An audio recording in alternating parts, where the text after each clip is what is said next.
Okay, you're pitching probably to the wrong people. So what if things aren't working? What do we How do do? you stop people from doing drugs? Your mate comes and asks you to do a line of cocaine or something. What do you say? Australia is the lone wolf that has failed to recognise their First Nation people. Look at all the migrants. They integrate and assimilate with us, and they've done really well. I don't want to make a weak, slippery slope argument. Why is this group like special in that we don't have Irish immigrants with a voice? We don't have any of these other groups. If we, the people, modify this constitution, then that makes the parliament have to always grapple with hearing and taking advice from the group of people that they make laws about. Does that sound like less democracy or more? I can't answer it. So I'm outside a polling station in Queensland. People are lining up to vote yes or no in the upcoming referendum for an Indigenous voice to Parliament. And I'm going to find out who's more open-minded, the yes voters or the no voters. I'm right and you're wrong. Once you start labelling people. So it took some convincing, but I managed to get one of the yes pamphlet propagandists and one of the no pamphlet propagandists, and let me take 10 minutes to see if I can change their mind. So I'm going to do some Googling. Let's go. So are you a yes vote or a no vote? Comment below and let me see if I can change your mind. Okay, first up is the no voter. I have done some Googling and I suspect that any no voter is going to be a Liberal Party, Nationals Party, more a Conservative. So my strategy going in, suspecting this, is I'm going to find their core values and I'm going to show them how a yes vote might actually be more in line with their core values. Now, I've also, with my very light Googling, I've tried to have as many kind of facts as I can to see if I can fact check anything, but that's not my strong point.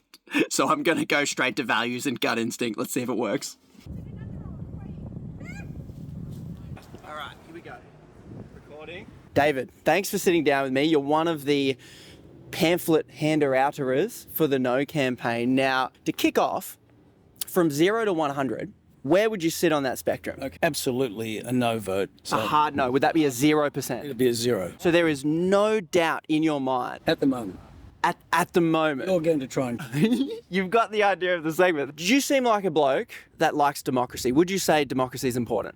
It is. We want democracy to be democracy, which is for the people to have their rights to make their statement and have their way by voting. So I think we agree there. We like democracy. Democracy is a good thing. The more people can influence politicians, the better, because they work for us. Fair summary? Supposedly they work for us. Ideally, we want them working for us, we the people. What if I told you that if you voted yes, you would be adding democracy to Australia? I'd ask you to justify the statement. That would be a reasonable thing for you to ask. So would you agree that people having the most autonomy over themselves, for themselves, is a good thing? I would. Do you know that in about 4 years ago, I think it was 2019, by action of the Governor-General's edict, they set up a group called the NIAA, National Indigenous Australia's Aboriginal Agency, and we never hear anything about it. It employs something like 1,500 people. I looked up its documents on the website to have a look at what it's expending, and they spend something like $907 million on leases, set up as the voice to the Parliament. All the terms that they're talking about here pretty much are in the setup program intentions of the NIAA. So you're saying that the voice to Parliament already exists. That's what you're saying? No question. No question. Okay. It's not only that, but they have 11 members of Parliament. Okay. From the research I did, everybody that has been set up under the government, that the government's already set up, has... Yeah, go on. Yeah. It was set up and then that was abolished. And then another funding body was set up and then that was abolished. So there's been probably 3. I mean, and definitely fact check me. I can pull it up in a sec. The one's called ATSIC. Yes. And ATSIC famously was loaded with a lot of money corruption. And ultimately... Yes. But it was abolished and they defunded it. It was abolished and it was taken out because the people who were running it were really looking after their own interests and not the interests of their people. Corruption's a problem. It's still happening at the moment, but I don't have the proof to say that. I just think that's quite probably the case. People feather their own nest. You believe in democracy, yeah? And democracy can be flawed. Can you think of any political corruption that has occurred in our government in the last 2 or 3 years? you catch me on the hop. I can't just pull them up. Sure. But do you remember any hearings going on? Maybe New South Wales, Glastonbury, maybe Dan Andrews being investigated? There's been triple Cs and ACCCs and all those other acronyms which represent all of those alleged corruption organisations. Are you telling me, David, that there's corruption in government? Of course. There never is a lack of corruption in government. And, I could agree with that. So why are we surprised that a relatively new body that was established, a voice, that I think Tony Abbott established one, then Malcolm Turnbull established one, and they both kind of got rid of them over the time, and they cite corruption for these things. What do you think we should do when we discover corruption in our government? Should we just abolish it completely, or should we improve it? Should we find ways to root it out? Should we find ways to improve the government structure as a whole? Well, look, the NIAA, which was set up several years ago, has been going for that period of time. Whatever it's done, no one knows. We never hear any reports from it. So what's going on right now isn't working? It's not working, and the current government has said that they want to enshrine the voice the way they want to enshrine it. So tell me then why you think we shouldn't amend the Constitution. Well, you don't need to. Why do you have to put it in the Constitution? Well, because... It's enshrined forever. You can only get rid of it by another referendum. So the argument... Put it in there, it's there forever. Well, does it mean then that the Aboriginal people will always be mendicants and need to have this assistance, this extra voice, this extra platform to speak for themselves? Are they never going to integrate or assimilate or become like all the rest of us? I mean, not to say that they're going to become completely white or anything else, but look at all the migrants. They've all come into Australia since before the Second World War, and they integrate and assimilate with us, and they've done really well. So you would agree that what's happening right now isn't working, and you ask the question, why do we need it in the Constitution? So my pitch is, here's why we need it in the Constitution. If we can both agree that outcomes for Indigenous communities are not great, higher incarceration rates than likely going to university, the list kind of goes on. There's something going on, and we would like to help as best we can. That's where we both. How does this putting it in the Constitution achieve any of that? Great question. So, and bear in mind, I've got a house in Alice Springs. Yes. My wife's from there. Before you introduce that element, I'll answer your question. Go on. So the reason why we want to enshrine it in the Constitution is because these previous bodies you're talking about were set up, abolished, set up, defunded. And every time they set up a body to do that sort of thing, the next government would get in and it would chop and change. So there was no consistency. Whereas the reason why they're saying, can we enshrine it in the Constitution, is to bind the government to doing something about the issue. So if, let's say, the yes vote gets through, and then they establish an updated NIH or whatever they're doing, and then the Liberal Party come in and they say, this sucks, it's not working for whatever reason. The Liberal Party, without it enshrined in the Constitution, could just say, all right, delete, no more voice. But since it's in the Constitution, if they think it sucks, they need to improve it. And what this does is commit the government to improving an advisory body that represents and makes representations on behalf of Indigenous people. The implication of that... Indefinitely. Yeah, but the implication of that is that the government doesn't try to make them more effective. And you think the government is being effective? I'm not saying they're being effective. I would say that the government would encourage ATSIC to up its game, or whoever. Has that happened yet? Well, look, there's ministers in charge of these departments. They're heads of departments. They have to be talking to them about these things. But you admitted before it's not working. Well, I don't know what it's doing is the thing. You don't get reports to say it's effective. But I think that the issues associated with the gap in health and housing and education and all of those things are partly down to the people who are not wanting to do those things. I mean, So it sounds like you're highlighting to me an importance of taking personal responsibility. Would that be a value that you have? You're very perceptive. That's it. Okay. Personal responsibility is not the only thing. I'm not trying to say it's all down to that, but it's part of it. Well, I've sat with young Aboriginal girls in Alice Springs and talked to them about what do they want to do when they grow up, and I've said to them, there's a lot of jobs that'll be really interesting that you'd like to do. You could be an air hostess, you could work in a chemist shop, you could be a teacher aide, you could be a teacher. Yeah. You can be a head teacher. Whatever you want to do, you can be. And when I look at them and they look at me like, are you mad? Because I'm suggesting that they go and get a job. Right. And then shortly thereafter, there were 4 or 5 of them. I could show you a picture in a minute. They said, we're going down to Target to steal some shirts. And, Right. and that was the night. And I won't tell you all the rest of it, but there's not an inclination to get jobs. It's not there in the culture. It's not driven by their parents. It's not driven by the environment they live in. And I just can't see putting an institution in Canberra with 32 or whatever it is people who are in the Voice, who are elected or selected by them, by people unknown to us. But aren't you describing democracy? You hit me as a guy that likes democracy, and personal responsibility is important for you. My pitch to you is that the Voice, in fact, does exactly what your core values are looking for.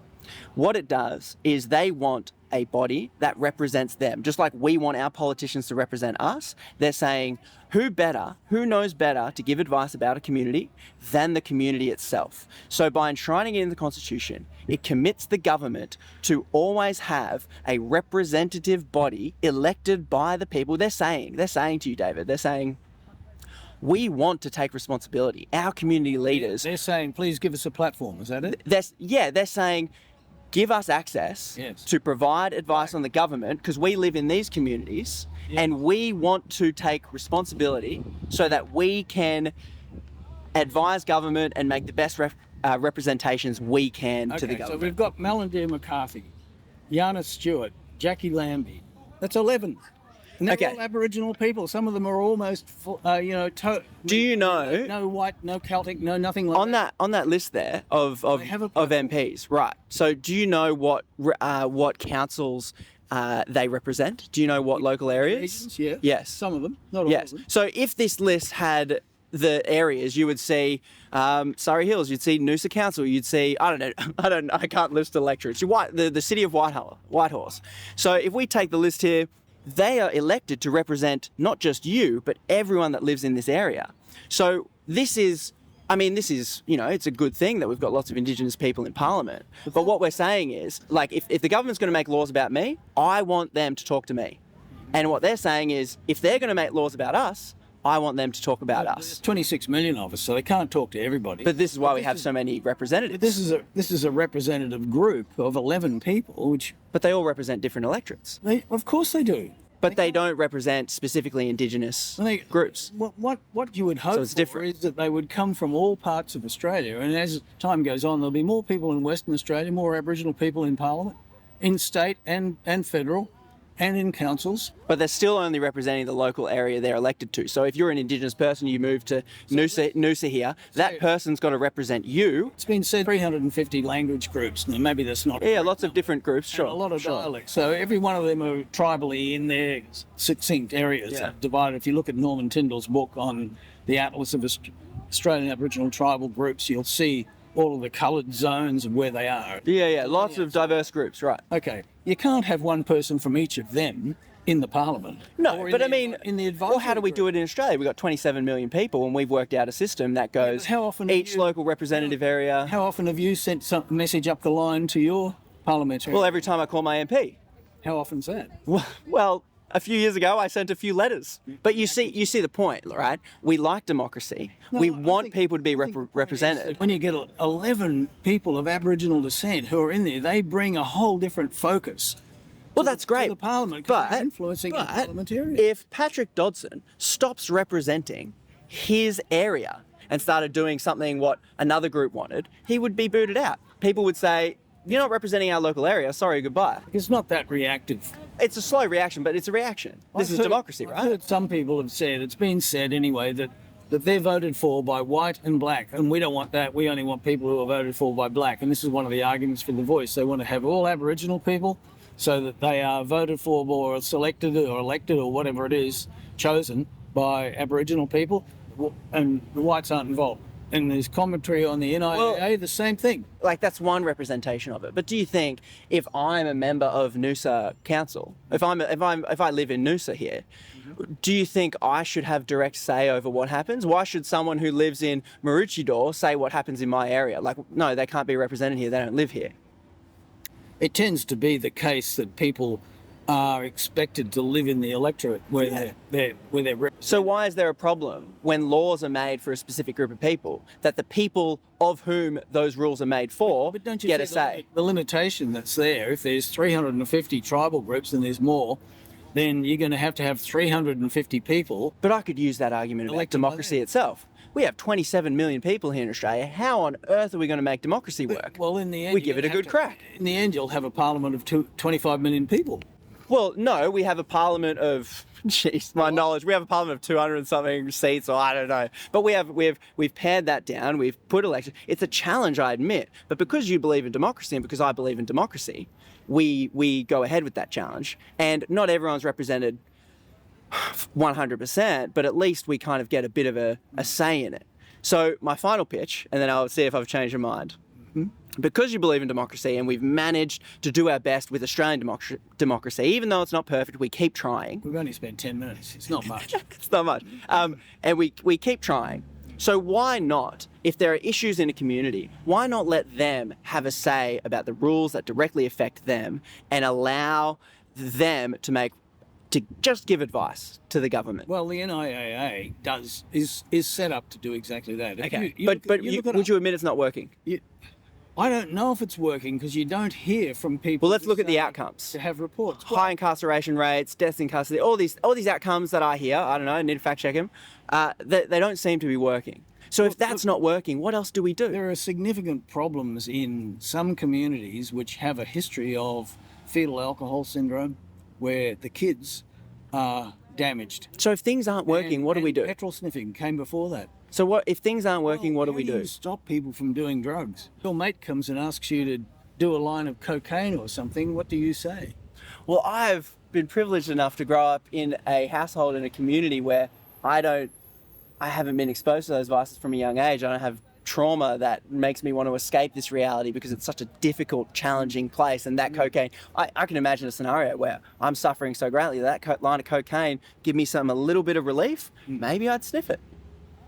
So it's so complicated. And when I come back to first principles, isn't it better that we, the people, say what rules we want and then the government listens to us? At its core, would you agree with that? In a fashion, that's what we're doing here today. So there are people who believe that the enshrinement in the Constitution is not necessary. And you can believe that. You can just legislate this. You can put those people into any position you want to via legislation. You can empower them. Except that they've been shut down in every couple of years since, and it doesn't seem to be working. That's not a sufficient reason. Do you think something not working isn't a sufficient reason to try something new? If it's not working, we should fix it, right? Well, we'd prefer to have them kicked in the bum and tossed out. Primarily. So then, if we, the people, modify this constitution to say we want more democracy, not less, then that makes the parliament have to always grapple with hearing and taking advice from the group of people that they make laws about. Does that sound like less democracy or more? I can't answer it. It depends on what results from it, really. If the people do the right thing, if it doesn't just establish another House of Lords, which to me it seems like. Well, it's an advisory body, so it's not. It just, all it will say is, "Oi, we think this," and the government can say, "No, the Constitution says that."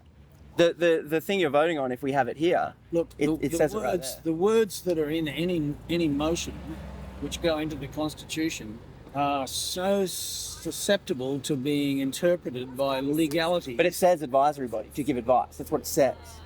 So it doesn't say legally binding. It just says can give advice. So it says it in that Constitution. So this body can only, because the Constitution says it can only say, hey, we think this. And the government, Labor, Liberal, so whoever. you've demeaned it to being almost nothing. Like an advisory body is just someone you come across when you're riding down through the park on your push bike. And they advise you, don't ride on the path because people walk there. That's correct. That is correct. So you're making it seem like it's almost nothing. But yes, that is what it is. It's a massive cost to set up this huge support bureaucracy of the people who are in the voice. Then there's the ones who select them. Then there's the whole pile of them out in the communities. And then there's all their advisors. There's all the legal guys who, when they take it to the courts. So you're really creating an enormous group. Huge cost. In an already arguably over-governed country. True, but as we established, if we have access to government, that makes government better. So all those mechanisms you just outlined, I'm actually a fan of. Groups, elections, like people going to communities, it's like democracy, right? That's exactly how it works. We take a group of people, we build a body, we say we're going to elect a representative, then that representative represents that, and we build this big apparatus to represent a complex group of people. Yes, that's exactly what it is. Doesn't sound a good thing? I'm probably out of time. So let's wrap up. Okay. You were at 0%. Yeah. David, have I managed to change your mind at all? I don't want to appear to be too stubborn, but no, yeah. But no. No, you haven't. So okay, David, I really appreciated that. Thanks so much for taking so much time. I've enjoyed the conversation. All right, I've lined up the Yes pamphlet propagandists. Now, I'm going to assume going in that they are a progressive, maybe a Greens voter, and there's this one villain that this group of progressives hate the most, and that's corporations. I'm going to try and show the Yes voter that the greatest enemy of all society is actually on their side, and that alone should make them rethink their position. That's what I'm going for. Let's see if it works. I think so. If you just step towards me, that's great. Helen, thanks so much for talking to me today. You're handing out pamphlets, but you have agreed to give me 10 minutes to change your mind to a no vote. I look forward to the challenge, Conrad. On that spectrum from 0 to 100, where would you sit? I'm 100% yes. So there's no doubt in your mind whatsoever. There's nothing I can say that might change your mind. I believe so. Okay, well, let me try anyway. We would both agree that outcomes are not great right now. That is 100% correct. For Indigenous community members, things aren't working. Absolutely. You'd agree. Okay. I guess I want to establish from the get-go, Australians do care, I think, about this issue. Even no voters, I think, care about this issue. And I think we like to vilify the Labor Party, or the Liberal Party, sorry. I'm going to just throw a stone and say that you might not be a fan of the Liberal Party. Look, I can be really bipartisan on this issue. Okay, doesn't bother you. I was once involved in the Liberal Party, and some years ago I transitioned to a more progressive view. Interesting. Okay. And it coincides with sort of social justice issues, and whether the role of the political party or government of the day is just about making sure business is going to take care of everything. And I formed a view that society required a more holistic approach to government. And so I look for governments that look after those that maybe... We the people. We the people. So you're aware that there's already been quite a few Indigenous advisory bodies. Absolutely. Yeah. And one that springs to mind, it's ATSIC, which was abolished in 2003 by John Howard without consultation with the people that it impacts. And you know who started, I don't know if it's ATSIC, but one of the bodies? Tony Abbott. Exactly. He started it. Tony Abbott started. So that guy's got to care a little bit. Well, look, I think there's either political will and personal will to try and do something. But what has happened with all of these bodies is they have been abandoned by successive governments. Have you heard of the Coalition of Peaks? Okay. All right, I'll just read for listeners of the show here. I'll read it here. That is why the Coalition of Peaks is committed to taking a broad range of Aboriginal and Torres Strait Islander organisations, regional government bodies, representatives, community members, and each state and territory nationally. Sounds pretty good, doesn't it? It does. There are already a lot of representative bodies that exist. This is one that is running right now. That's correct. Kind of like lobby groups or something to advocate on behalf of people. Absolutely. Totally. And I would agree with that. Yes. And I'd say that one of the reasons why they haven't gained traction is that they don't have the authority of being entrenched in the Constitution. They don't have that authority of being based on recognition. Yeah. Until you have that gap in the Constitution amended so that it's recognised without contest that Aboriginal people and Torres Strait Islander people are the First Nations of this land. I don't think we can get success and traction on these other lobby groups, bodies, which may be, again, abandoned at the whim, at the personality of whoever is in charge at the time or the government. And even though it won't be that panacea that if Yes does and is successful on Saturday, it's not going to be the panacea of, well... Saying there's more work to be done. There's more work to be done. And it is hoped that the respect that comes with recognition will filter through to the young people so that they will know that they are valued, not just by the fact that there are, various lobby groups, but they're place. Australia sees them. Sees them. I understand the misinformation around you'll re-racialise the Constitution. I understand that race has already been in there. And I know that we still make laws for groups of people and for races. Yeah. But isn't that, like on a legal footing, problematic? Like, shouldn't we, if we're going to address this problem holistically from this foundation of liberalism, should we maybe address it on a socio-economic status? And you still get all of that, but on need. Like, is it problematic to be isolating groups at all? I think it comes back to First Peoples, and there's a universal, international law on that First Peoples of nations have subsisting rights. And so this is over and apart. We're not saying let's have a voice for dog owners, let's have a voice for, I don't know, kite surfers. Surfers, I'd like one, thank you. So there's I'll vote yes. a sound argument for that. This goes to giving respect and recognition to the First Peoples. It doesn't re-racialise. Why not? Because the voice, what is the voice? The voice is an opportunity to advise. It's not a power. It does not give people power.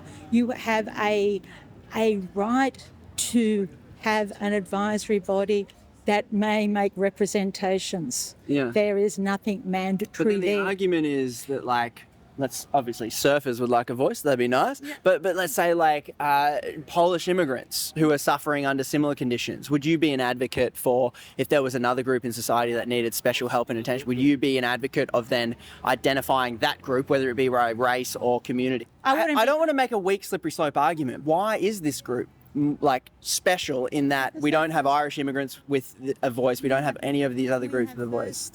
But this is recognition of prior occupation, recognition of a culture that pre-existed, and it's saying that Australia's story didn't start with Captain Cook in 1770 or in 1901 with the Constitution. Yes. It's a story that subsisted and it had laws before. So I think it cannot be compared to Polish immigrants or to surfers or to any other group. We don't have that. No, you don't have that connection to country. This list here, I'm showing a computer here, you'll see it on screen. This is a list of corporations that are supporting the yes vote. Here we have BHP, Coles, Rio Tinto, Newcrest Mining, Telstra, I think Qantas even. Big villain of the day, right? Part of the no vote, there's a progressive no vote that's saying it's going to do nothing. Do we really think that Rio Tinto, you know Rio Tinto, the one that blew up the 46,000-year-old indigenous site, right? Do you think they care about indigenous issues? Or do all these corporations, are they just looking to kick the can down the road with another meaningless something to pacify the Australian people, to go, oh yeah, we care. Just like every corporation that's woke now, they're saying what they need to say. But when it comes to the hard, real issues, I hear that you want outcomes as well as a recognition. These are the people in the camp, and I can't help but see it and go, if they're on this team, if Rio Tinto thinks, because they're going to get an advisory body, right? And Rio Tinto, oopsies, we blew up your sacred site. Sorry. I don't even know if they said sorry, but there was no ramifications. So do you think they're going to be okay with setting up a body that actually truly does anything, that actually truly leads to any substantive change? From a cynical perspective. Yes. From a practical perspective, most of those companies have really strong Aboriginal employment strategies and have done a lot in the space of promoting. But do you think it's tokenistic? It's just, it costs them nothing. Like Rio Tinto, you think they're going to give up that lithium or whatever they were blowing up to get? But I don't know how this relates to the proposal to create the voice. So I mean, it is nice that these corporations have come out, but it's also nice that former High Court judges like Robert French, who addressed the National Press Club last week, numerous retired judges, the Law Council of Australia, bar associations, most learned constitutional lawyers, the Solicitor General of Australia, Stephen Donoghue, have all come out. That is more compelling, who say, A, it is a measured constitutional amendment, B, it is in line with all other colonised liberal democracies in Australia. So in the world, rather. Australia is alone, is the lone wolf that has failed to recognise their First Nation people. So, support from corporates is nice.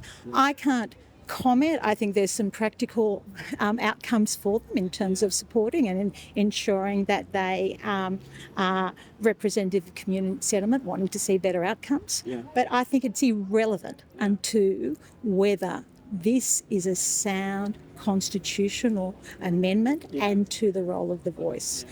Ideally, this advisory body gets up, they're well represented, they do the samples, they go, we're representing every community as best we can, and they give sound advice. Yeah. It kind of doesn't matter because our government is currently still controlled by lobby groups with far more money, with far more power. And Albanese, what did he say about the environment? Oh, we're going to tackle climate change. More mines are opening up now just under this, right? Save the koalas. Logging is continuing in New South Wales and in Queensland. This is going on, and Albo is just signalling, virtuing. And my final pitch to you is that we all want better outcomes, right? That's the goal of probably the no vote, the yes vote. We all have that faith. But when I realistically look at how the government is structured, I can't help but fear that this is kicking the can down the road so that Albanese can take the next 50% of his thing off and go, I got the voice passed. Let's spend 5 years setting up an advisory committee. Let's kick the can down the road and then eventually have, even if it's a good functional one, which I hope, we hope it is, at the end of the day, who's got the real power? That list of donors that supported yes, because I fear that it's a delay and obfuscation tactic used by big business to pacify us people, call us virtue signalers, whatever it is, to pacify us so that we forget about actually making a difference. And I can't remember who said it, one of the main spokesmen, who's one of the main no spokesmen? Ron Mundine. Yeah. He said he's more likely to get treaties and more likely to get better outcomes. That's the split on the no vote. He's saying you're more likely to get better outcomes if you vote no. So, do you really think so? oh, hang on, I'm just finishing a pitch. You're pitching probably to the wrong people. We don't know what we think. So, Look, in terms of, it's not going to be a panacea. It is not going to solve things overnight, and it may have periods where its role and outcomes will vary. yeah. However, I don't think that's a reason to vote no. Okay. I think it's exactly a reason to vote yes, so that it isn't kicked. It can't just be continually kicked out down the can down the road. But what if that's what it was? Because it's in the Constitution. The time will come. It just means that they have to forever kick the can. It doesn't mean they have to do anything. But Oh, it's my turn to kick the can. Here we go. because there'll be successive governments. And I believe this absolute groundswell, even if the yes vote's not successful, but there will be a groundswell of people like all the volunteers here, the 60,000 people that have signed up for Yes 23 are not going to let it go, get kicked out. You're hoping it'll bring a groundswell that will Go, hey. stop kicking the can. And if the next election, the government hasn't done anything with it, the election after that, there will be more than just but the advisory body, the Marshall Langtons, the Noel Pearsons, the Megan Davises, who must be so tired from all their work. There'll be all of us standing and campaigning against that government for not honouring their commitment. You're at 100%. You're like, there is no doubt in my mind that this is the way to go. Bring in the big one. Did I shift your percentage at all? Not even 1%? In fact, I could almost say I think I'm 110%. Oh, I've confirmed it. What do you mean? Commonwealth Bank? What are you talking about? All right, so that's it. It's a dead heat, 0-0. Didn't change any minds. Maybe my arguments weren't good enough. Hey, comment below. Did I change your mind at all? If I did, let me know in the comments below. If I didn't, to be honest, it wasn't my best performance in each scenario. So comment below what arguments I should have used, where I failed, where I can get better. Because I'm just a punter working this stuff out for myself, trying to be open-minded. Aren't we all? Thanks for watching. Catch you in the next video. Oh man, with 1 hour of research on either side, I tried to find the most compelling cases I could and pivot it towards their weak point as I find it. I don't know how I went. Thank you. See you later. You don't know. You'll never know. Thanks, mate. Now I'm friends with everybody. No votes and yes votes. Look at me. I'm bloody Switzerland.